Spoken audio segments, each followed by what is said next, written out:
So I guess I was wrong. We've been talking about this war being over by Thanksgiving, and I don't think we're gonna make it.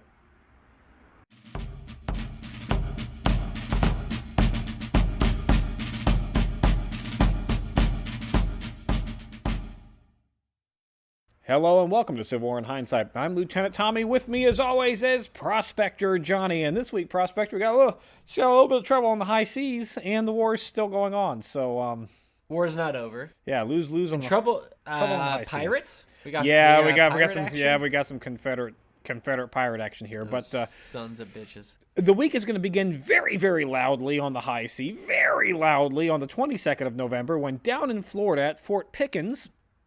Fort Pickens is going to be accompanied by the USS Niagara and the USS Richmond, and they're going to begin their two-day bombardment against the Confederate Fort McCree, Fort Barrancas, and the Pensacola Navy Yard. So we're just blowing the shit out of anything in basically that Pensacola Gulf.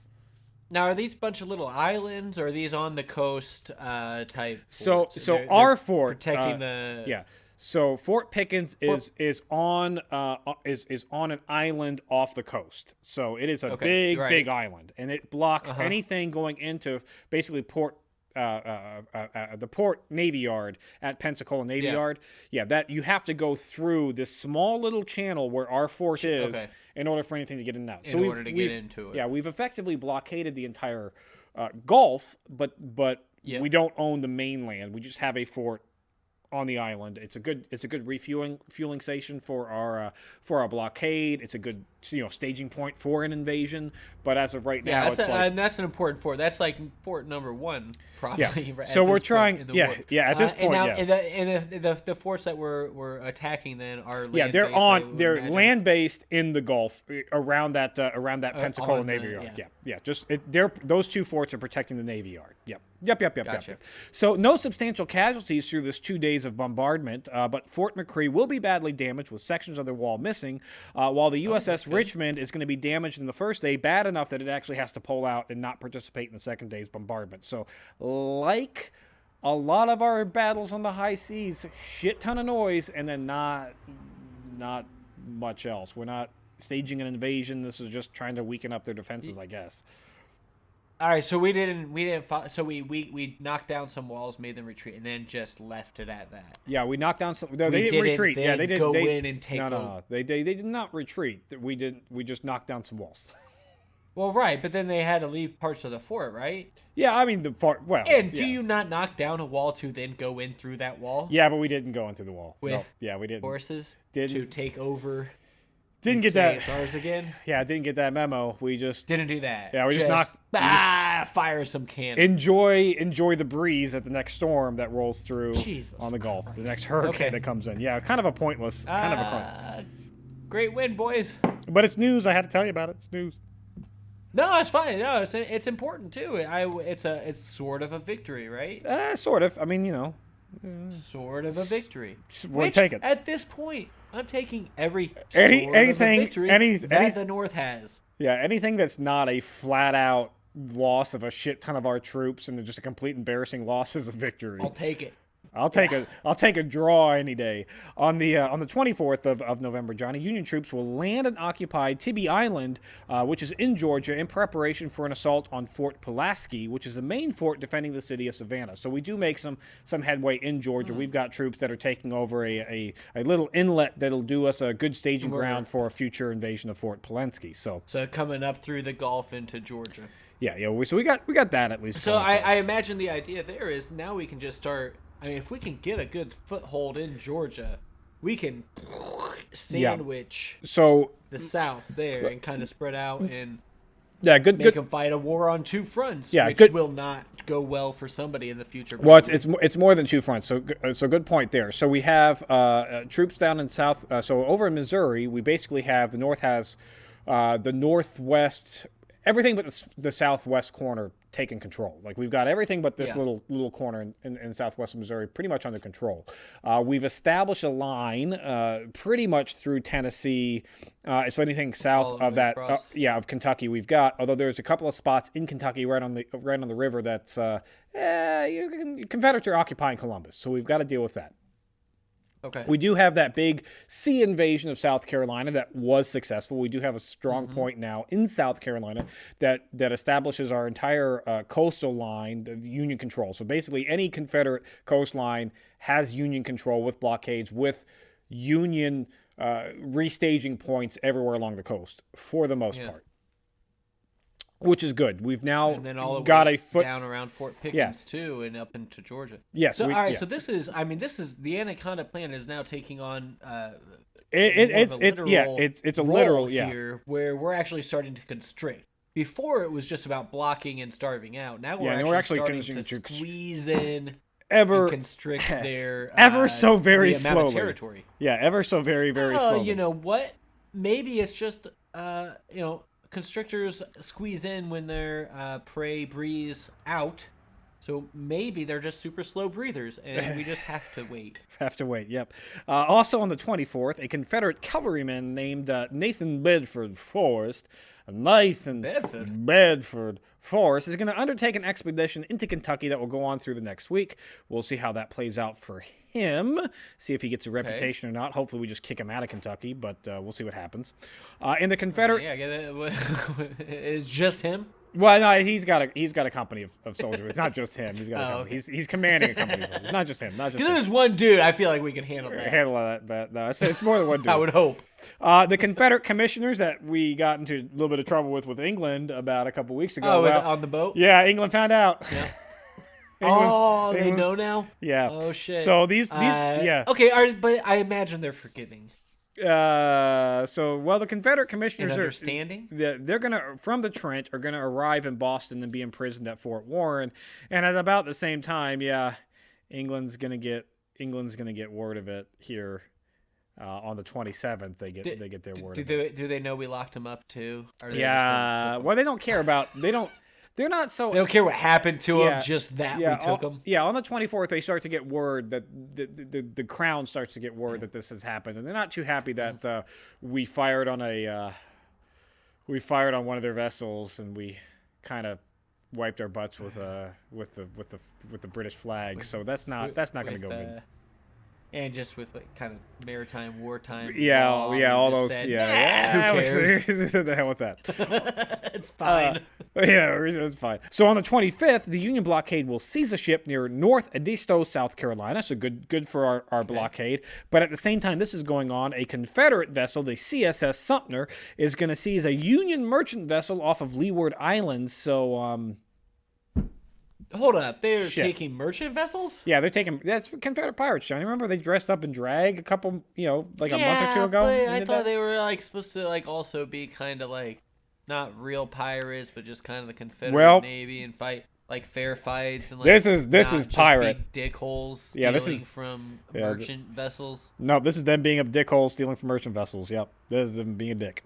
On the 26th, in Wheeling, Western Virginia, in the Kanawha Valley, they're going to adopt a constitution for the newly proposed state, Johnny, and we finally have an official name for this newly proposed state of Western Virginia. Are you ready for it? Can you guess? Wait, what is it? It's West Virginia. I was expecting Kanawha. I'm sorry, Kanawha what? Valley. Yeah, no, they named the new state West Virginia. They decided. They had a committee. They decided they wanted a new name. The new state. We're gonna secede from a state, and we are going to create our own state. And they went with the name of the state they seceded from. Just added a West in front of it. That's it. Yeah, that's it. Now, it's not an official state in the Union. It has to be admitted into the Union, and it has to be admitted by you know what? 2/3 the states, and I think a lot of them Don't let them in. Well, it's not possible right now because more than, we have to have 2/3 majority to admit them, and there's a lot of states that are in rebellion. All right, well, let's just strip those states of rights. Doesn't matter anymore. Yeah, Northern states vote, and then we don't let them in because what a terrible name. Yeah, come back with a better resume. West Virginia. There's also the problem that hell is that? There's also the problem that in the Constitution says you can't make a state from another state. So I don't know how this is going to play out. But hey, that state doesn't exist anymore because they seceded. The rest of Virginia is also not a state because they seceded from the Union. All a bunch Really, we're just adopting a new state that we took over. Yeah, all a bunch of technicalities that we'll have to deal with later down the road. Also on the 26th... Oh, I'm not worried about that. Any of the technicalities. I'm worried about... Can we get a better name than West Virginia? The West Virginia, yeah, I wholeheartedly agree with you there. Also on the 26th, Lincoln is going to prepare a draft for a bill, which is odd. Like, presidents don't normally write bills, but he's preparing a bill to be introduced into Congress, which is going to authorize the federal government to pay the state of Delaware specifically $719,000, $200, to be distributed to slave owners in the state in exchange for the state to abolish slavery. So he's trying to get this northern state... He's bribing Delaware. He's bribing Delaware, a slave-owning state that has not seceded, that's still loyal to the North. He's bribing them, saying, I'll give you $720,000 basically to free your slaves, and you can just give that money to the slave owners as compensation for loss of property. Now, they have not seceded, but slavery is still legal. Yes, in everywhere, right? Essentially, right? Well, everywhere below the 38th line. So that's so states that have not seceded officially. Where's the 38th line? So you've got put up a map real quick and show everybody. Yeah, well, we'll give you the slave line there.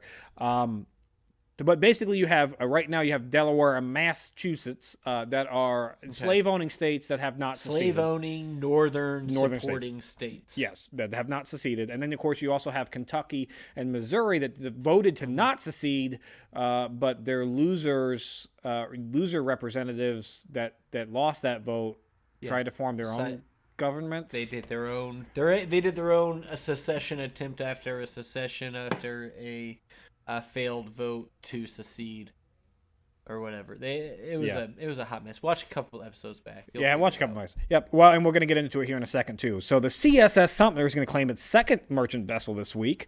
So it sounds like we need to do a little bit more to get that boat and sink it. Like, can we sink it? Yeah, time to sink the CSS Sumter. Maybe take one of our 78 ships or whatever back up around and take care of that one. Take up that one. That's all they have. Like, sink their entire navy. Yeah, time to sink it. And Johnny, like I said, the 27th, England is going to officially respond off the whole word of the Trent affair, and they got newspapers galore that are all like the leading headline is outrage on the British flag. So the English people aren't too happy that Americans fired on them. So we'll see what they send to Lincoln as a response. But I imagine it's not going to be great. Our freedom-fighting boys in blue are being dragged through the mud over in England over some small little squabble of taking a couple of Confederate traders off of a mailboat. Yeah, you're right. Yeah, that's what it is. Yeah. I mean, calm down, England. Now, good news it's not the worst thing we've done to you. Yeah, right. Good news for our boys in blue. The Union are going to prepare for their second major expedition into the South. So we've had the one that was there in South Carolina. This time, they have their eyes on Ship Island, Mississippi, in order to establish a base of operations against New Orleans. So our next major plan is to take out the port of New Orleans. And if we get, I imagine that's a fairly major trade port. If we get New Orleans, if we get New Orleans, like that's their supplies are basically cut off from everywhere, right? At that point? Yeah. If we get, because New Orleans is what supplies the entire western half of the Confederacy. I mean, everything up that Mississippi, it's coming through New Orleans. So if we can get it, Anaconda plan effective, and now it's just a waiting game once we have the city of New Orleans taken. So. All right, so let's revise our predictions, and I'm gonna say by the new year, if we get New Orleans, I'll be a little bit. Actually, you know what? I'll say spring. Valentine's Day. Yeah, spring. Yeah, I'll say Valentine's Day because I think we get New Orleans, we start the cutoff, choke them out, bang, done, war over. Spring. South is back. Spring. Get rid of your slaves, whatever. Yeah, spring will be it. And this week, Johnny's going to come to an end when the Confederate states admit Missouri into the Confederacy. So let me clarify. We kind of already touched about it a little bit ago. But Missouri did not secede. They had a vote on secession. The state representatives said no. Mm-hmm. The representatives in Missouri that wanted secession said, no, we're still going to secede. And then they fled the state. Went to the Confederacy, formed a government in exile, and now the Confederacy is going to admit Missouri as a state in exile, even though that state said no, we don't want to secede. So this is now twice that we've gotten into issues over Southerners losing an election. Twice, Johnny. Twice. It's ridiculous, too, because you don't get to flee a state, an area that you're governing because you don't agree with what the voters said. You don't get to flee and then govern from afar and decide what's going on with that. We did a whole war. We did the thing. We did a couple of things, yeah. When England was doing that to us, they're trying to govern from across the sea, and we're like, don't like that. No taxes, all that. Whatever, we'll fight a war and we'll become our own nation. You don't get, like... And as all joking aside, that's some real bullshit. Is all I'm saying. All joking aside, there is a little bit of a difference between what's going on in Missouri and what's going on in West Virginia. See, the representatives of West Virginia, those counties in Western Virginia, it is a block of counties. This whole western part of the state of Virginia said, we don't like this vote. We're seceding. Section. They didn't leave West Virginia. They stayed in the Kanawha Valley region they're not chilling out and in Pennsylvania or Ohio. No, they're still fighting there, and the people who are creating their own government are still there in the state that they're proposing to be built. This is not an equivalent scenario. So there's not an equivalent scenario. So who cares? That whatever. We'll see how this plays out. Yeah, the Confederates said yes, we'll accept this state. But they told that to a bunch of people who had no authority to give the state over. Exactly. So we'll see how that plays out in the future. But war over by spring. That's it for this week in Civil War in Hindsight. Please remember to like, share, and subscribe. And if you enjoy this, check out Historic Hindsight, where we talk about the history of Thanksgiving and the Ragamuffin Day parades, as well as the Microsoft Zune